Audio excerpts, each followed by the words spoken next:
And now we're recording. And now we're recording. So, hi. Hello, everyone Hey. here in the deep.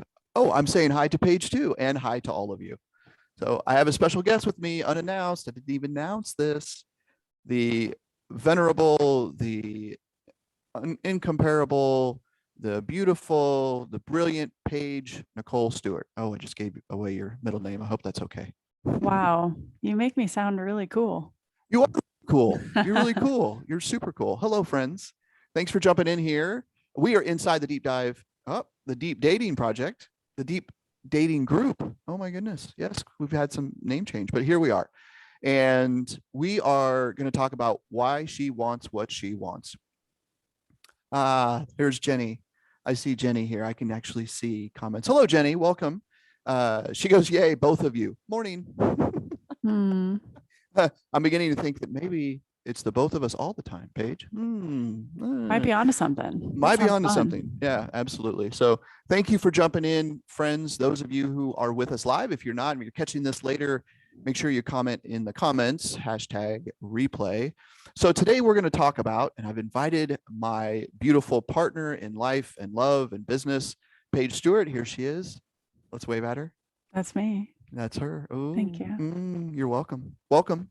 Thanks for being here, Paige. You bet. So we're going to talk about this question, and really this is, and for all the gentlemen who may be watching live or later, really important. I invite you all to tune in, guys. Okay, dudes, tune in, because we're going to tackle the question, why does she want what she wants? And really, in essence, through the dating process, through love, through relationships, you don't have to be in a relationship. You can be married. You could be in this dating space, obviously, where a lot of you are who are watching here live. But this is really to dig a little bit deeper into this question of why does the feminine want what she wants? Now, those of you that are on the call that think, yeah, you know what? I'm not sure I've ever had that question answered. Why do I operate the way I do? Why do I live the way I do? Why do I want the things that I want that seem to be different? In fact, seem to be a lot different from the masculine. So within this container today, we're going to be talking specifically within heterosexual male, female, masculine, feminine relationships. It doesn't certainly exclude any other type of relationships, but that's what we're going to be zeroing in today. So we welcome everyone and we love everyone and sexual identity and expression and all of that. But today we're specifically talking about a relationship of the feminine and why in the world she wants what she wants. Because I understand it in studying the feminine, and obviously Paige being feminine forward, and working within the own bounds of our relationship and also in our work here at Daring Deeply. It's super important to understand the why. In fact, it's the most powerful question we ask our clients consistently, right? Is why? Why do we feel that way? Why do we feel like we need to make that choice or not make that choice? Why do we need to have a relationship with someone? Why is all of that important? So we're going to dive into that today. So I'm going to be quiet for a second. Any thoughts on anything I just said, Paige? And if not, you're just like, nope, I'm good. Keep going. That was beautifully said. Yeah, I'm excited thank to you, be here and part of this conversation, and yeah, to bring my feminine perspective and perhaps provide a little bit of insight to all who are watching. Awesome. So I'm going to, because I can see people who are commenting, but I can't see who here is live. So I'm going to clue on that real quick. Let's see here. So can you tell a few jokes, Paige, while we're sitting here? Oh my gosh. Do I know? Do you know any jokes? Do you know any jokes? I used to know jokes. You used to know jokes. Well, they weren't funny. I think they were more icebreakers. Yeah, okay. I'm fresh out. Now we're here. You're fresh out. That's okay. We're back. Hi, Brittany. Great for you to jump in here. So Courtney is here. Brittany is here. Jenny is here. Good to see you all. Thanks for jumping in. So, Paige, a question for you. If someone were to ask you, what do you want in a romantic primary? What do you want in our relationship?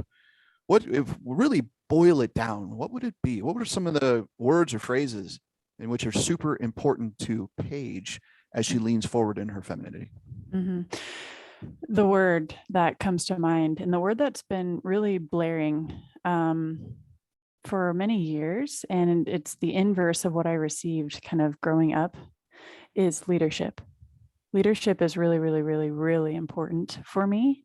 I have been in relationships where I've had to be the leader, and it has felt very unnatural for me. But because there was no real leader in our partnership, it kind of forced me to step up and meet that need for myself.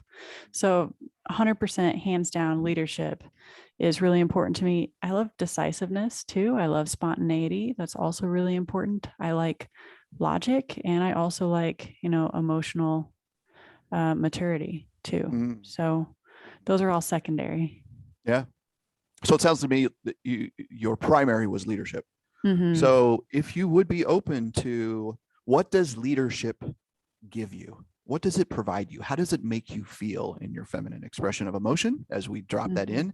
So when you feel led in any regard, but most especially when I'm leading in our relationship, what do you feel? It's like a big exhale. Wow, did you It's all see like, that? Did y'all see that? That was beautiful. She just exhaled. She yeah. exhaled as she said, it's like a big exhale. Mm-hmm. Yeah. Big I interrupted you. Go exhale. ahead. Yeah. Huge exhale, huge relief. It feels safe. It feels secure. I feel like I know where we're going, yet I don't have to drive or really kind of consider responsibility. Not that I'm not responsible. I'm responsible in other ways and lead in other ways. But that brings relief, a lot of relief to me, and trust too.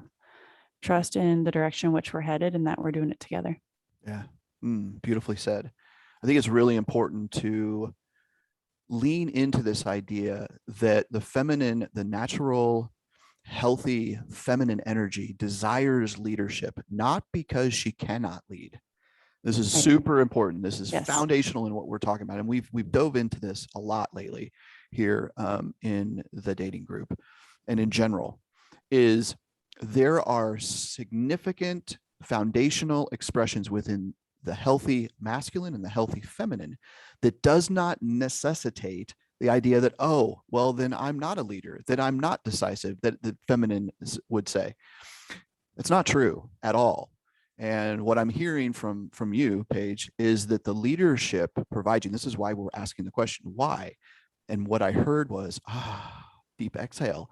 I can then be in a space to where I'm not worrisome. I'm not anxious. I know where we're going. I feel protected. I feel embraced. Yeah. Y'all see that? Do y'all see Mm-hmm. her smile? Yeah. Yeah. Protected, safe, embraced, kind of chosen in a way. Yeah. I feel just taken care of. Mm. Taken care of. There's another hot button phrase that often gets misrepresented too, is so often, and just a little bit of a history lesson here. So lean in, friends. Okay. If you're taking notes, please, please, please. So we have had, in the truest sense, we've had dramatic shifts and leans within the idea of how masculine and feminine interact through history. And you're going to have that, right? And essentially what we want to do is we want to find what we call the messy middle, right? But we have we have very distinct swings in the pendulum and how the masculine and feminine respond. So about 50 years ago, and you may be familiar with this, is we had a feminist revolution, right? We had the feminist movement where the feminine was brought to the forefront and said in so many ways that I can lead on my own. I can be my own person. I don't need a man. And then that evolved into the 80s and 90s where women were going to work and where they said, you know what, I can't necessarily rely on the consistency, the leadership, the safety, the security of the masculine. So I'm going to go take care of myself. Sound familiar, ladies? Anyone? Right? A generation ago. But really what we've come to understand is that the feminist movement of the late 60s into the 70s and into the 80s has done more harm than good, because what it's done is it's disarmed that natural, healthy feminine for her to step into, not step back, but step into her natural expression of her feminine. Things like creativity and collaboration. I'm reading from my notes here, intuition and expression, nurturing, understanding her deep, powerful sexuality, her spontaneity and playfulness. So what we've come to understand, and so often can be a charged response when somebody says, oh yeah, I want him to take care of me, right? And I've heard so many women who say, I don't need anyone to take care of me. And what we do, and we're working with our clients in so many ways, and Paige, you can certainly speak to this too, is that we want to begin to disarm the defensiveness and really the masculine forward response to that, which says, I don't need anyone else. And the reality is, and boy, are we both personally, individually, and within our relationship too, is we have been very masculine forward, both of us, in knowing, you know what, we really can't rely on anyone else. And so we do have to take care of ourselves. And that has been difficult and challenging in our personal relationship, in our professional relationship, because as we've noted, two masculine forces forward all the time doesn't work. Yeah, you can see Paige shaking her head like, yeah, it doesn't. And at the same time, in the same token, right, two feminine forward movements and energies never get anything done. Right. So it's super important that we talk about and embrace this idea of polarity, which we talk about all the time. There must be opposites absolutely attract. So I'm going to be quiet for a moment. Thoughts, responses, Paige? Love to hear your It's thoughts. based on science. It is based on science. Like you have to have two opposite poles to find that attraction, that magnetism, just like we've talked about with magnets. And even like the north and south pole of the earth, right? Constantly just moving with each other. And so it's science. Like that's what it all boils down to. And it's really beautiful. And you're right, that swing of the feminine kind of becoming more fast, the masculine forward, man, that's caused so much burnout and like inauthentic living. And so that's where we have these gigantic swings in energetics that kind of has changed all of polarity. And so even for me, a personal experience, like growing up in a household, I was always said, you don't need anyone to take care of you. And while I can agree, I also disagree with that. I don't need anyone to take care of me. I'm a fully capable woman, and I want someone to lead me and to protect me and to provide for me so that I can go radiate my feminine essence and energy and my expertise and my gifts elsewhere and bring that to the household.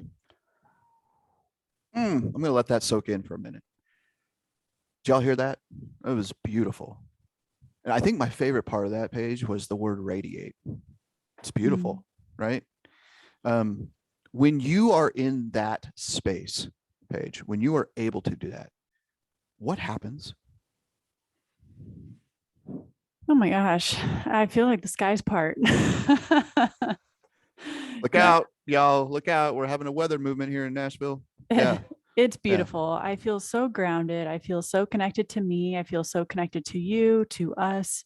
I feel just in alignment with what I'm supposed to be doing and who I'm supposed to be, what makes me feel best from the inside. And it's been able to come outside, internally, then externally. When I don't have that space for me to be how I want to be in the way that I need to be, everything just feels a lot harder. Everything's a little more complicated and just a little more frustrating and a little more anxious and a little more stressful.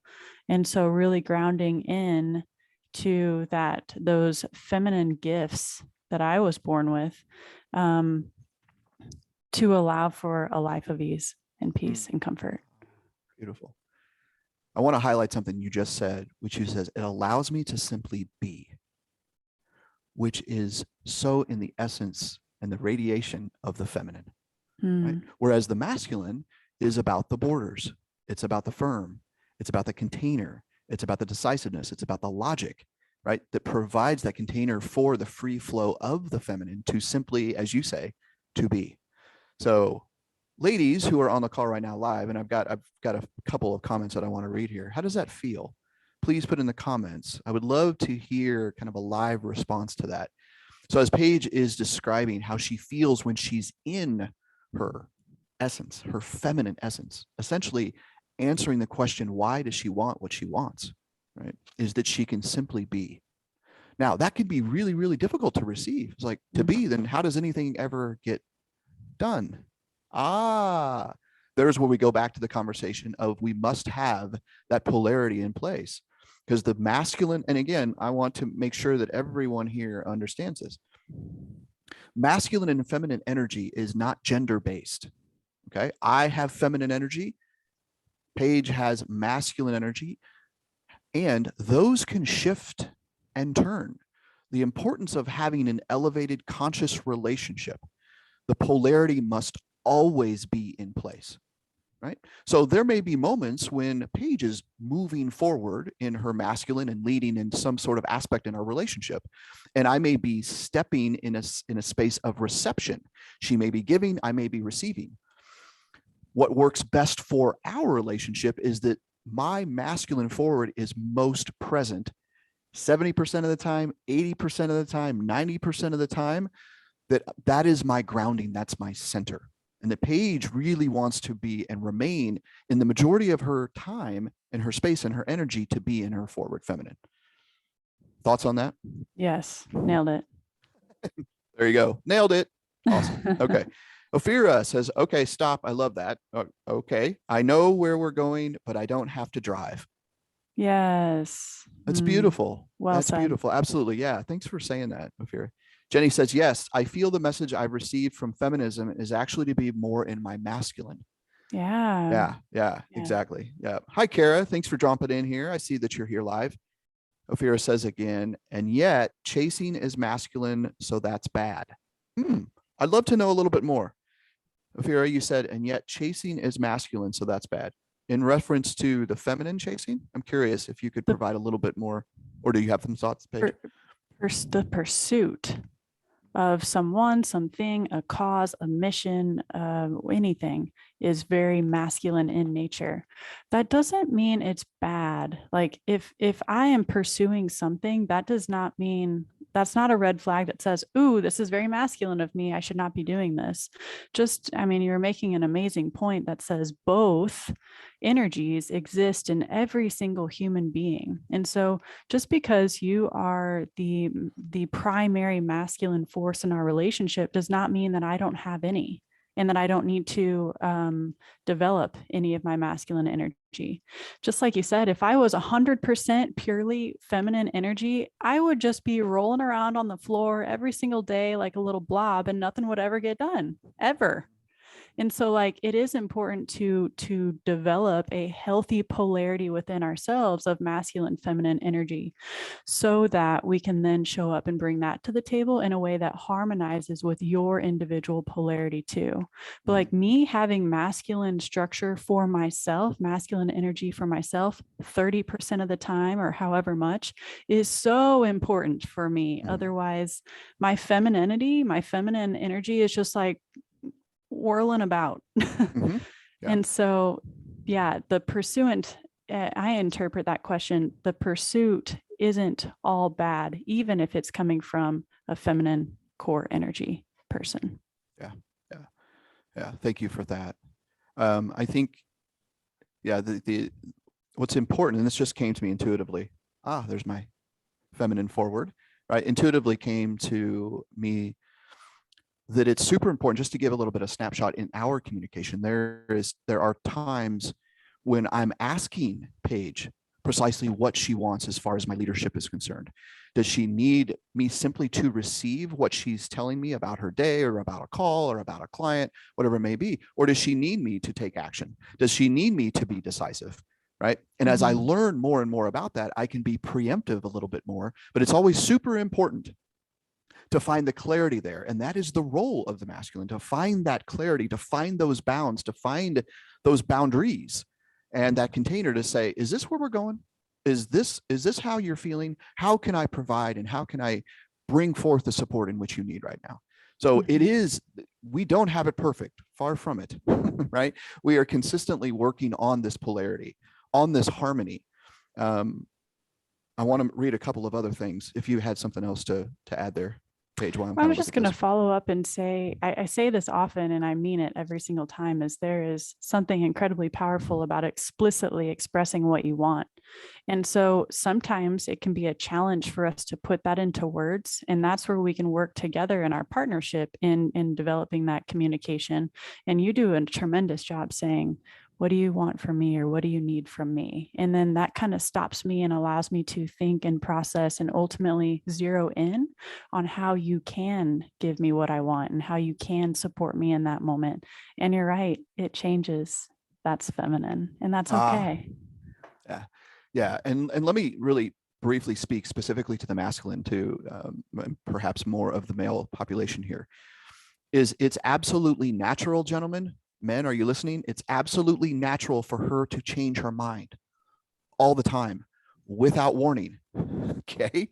Let me be very pointed about this. She's not crazy. She's not nuts. She's simply being, there's that word again. She's simply being in her feminine. It's our job, it's our responsibility to lead and provide the container and ask questions, be receptive, be honorable, and ensure that we are providing that. Because typically, if she's changing her mind all the time, right, and she feels unsafe and unprotected, there may be some space and a gap for us to step into our leadership, step into our forward masculine, and provide that security. So she doesn't feel like, oh my gosh, I have to change my mind all the time. But let me be very precise about this. It is the natural feminine to be fluid, just like the water, right? And it's natural for the masculine to provide that container around said fluid. So had to say that. Had to say that. Yeah. Love it. All right. Let's see, Christina, I think just having that one person that connects with you on an intimate level where you can be vulnerable, where in turn gives you the strength and self-esteem to go out and conquer the world. Beautifully said. Beautifully said, Christina. Yeah. Yes. And Jenny just says, I'm thinking the key word is balance.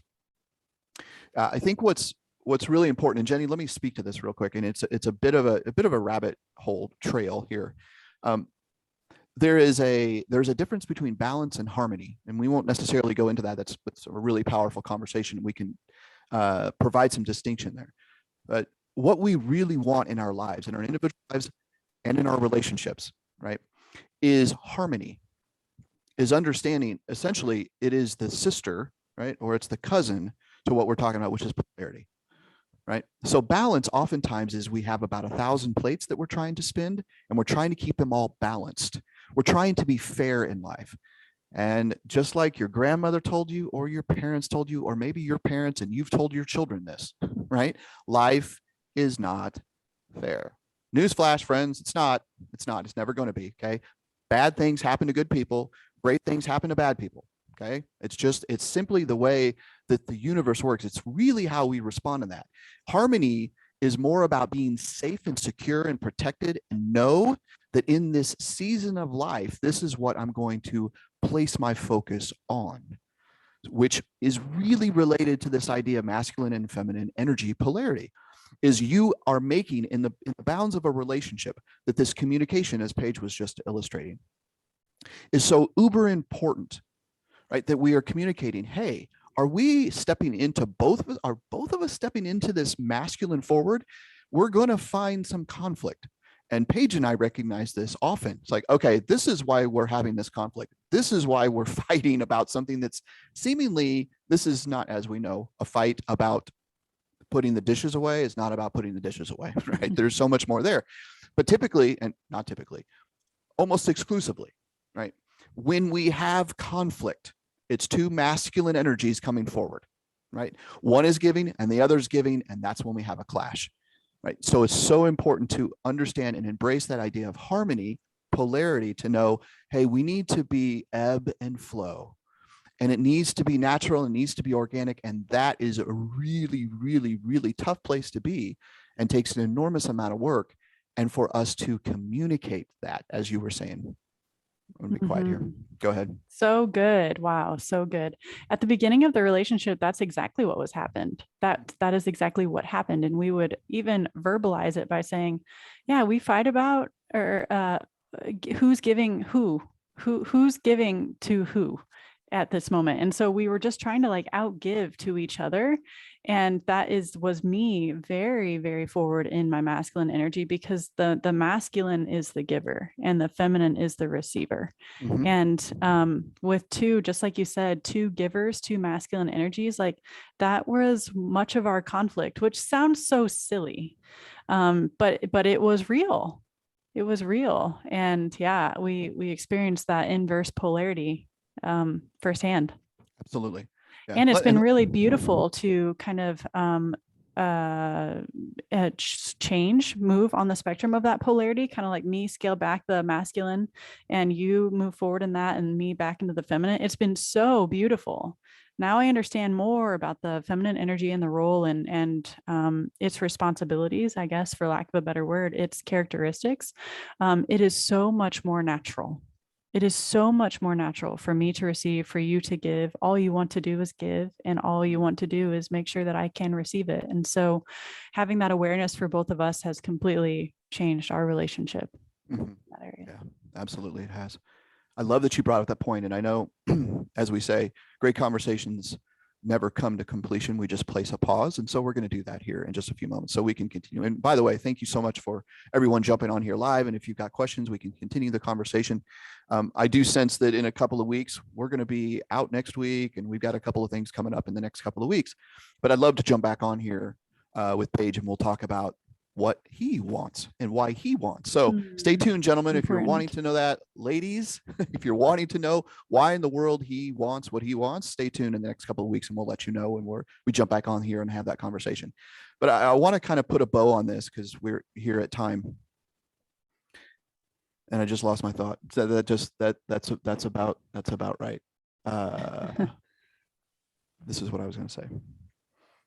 Ladies, if it feels like you are needing to give and overgive to the masculine, to your man, okay, and he's not receiving, it's because it's not his job. Newsflash. It is really challenging for the masculine to receive on a consistent basis. It's not that he's not appreciative. It's not that he doesn't love you. It's not that he doesn't want to make you a priority. It's simply not a part of his masculine forward energy. He wants to give and give and give and give and give, and for you to receive and receive and receive. Okay. It is a myth to think that it is give and take. Okay. A relationship isn't 50-50. It's 100-100. Right. It's 100 receptivity, 100% giving. Now, can that ebb and flow? Can you not give to your man on his birthday, in the bedroom, whatever it may? Of course. Okay. But again, the open conversation needs to be there to understand that now we're in the reception, now we're in the giving, and to fully understand that. So let me put some clarity around that it's not bizarre. It's not off-putting. He's not emotionally unavailable, ladies, when you are giving to him, and he may have a struggle in reception. Okay. We made this point the other day. There's a reason why the phrase goes from the man to the woman. Babe, I want to give you the moon. I want to give you the world. Right? We rarely ever hear the feminine say that to the masculine. Hey, babe. That's my imitation of the feminine trying to be masculine forward. I want to give you the moon. Okay. The masculine hears that and goes, huh? What? No, that's my job. Right? That is my job. And so I would encourage all of you, the masculine and feminine who are here on this call, to understand that the foundation of the masculine and the feminine polarity is this give and the take, right? Mm-hmm. Is the giving and the receptivity.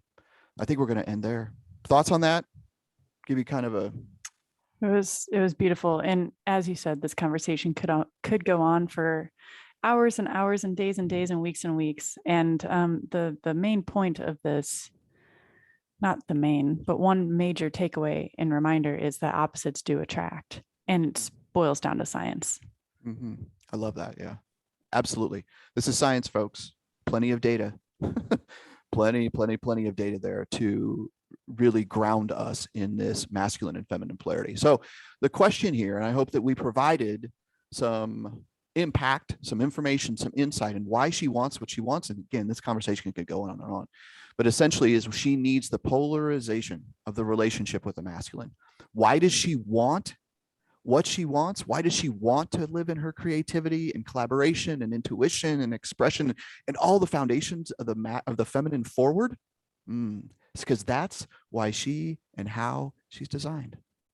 Mm-hmm. And so often we fight it, don't we, Paige? Yes, we do. We fight it for a number of different reasons, and we'll certainly go into that at another time. Thank you, friends, for being here live. If you have questions, please put them in the chat. I think we've kind of covered. I want to acknowledge some folks that are here. Katie is here, and Trish is here, and Jennifer is here.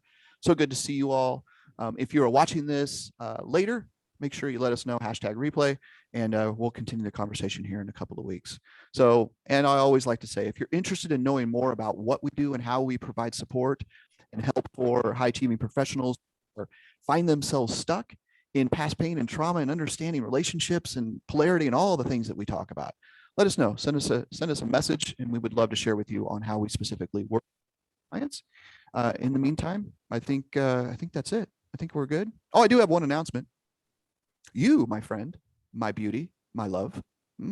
Yes, I called her my friend. She is my bestie for the resty. I won't go any further than that. Here in a couple of weeks, Paige is going to be teaching on a monthly workshop about conflict. So on April 11th, which is a week from this coming Monday, I believe. Yes. Yep. How to fight fair. How to fight fair.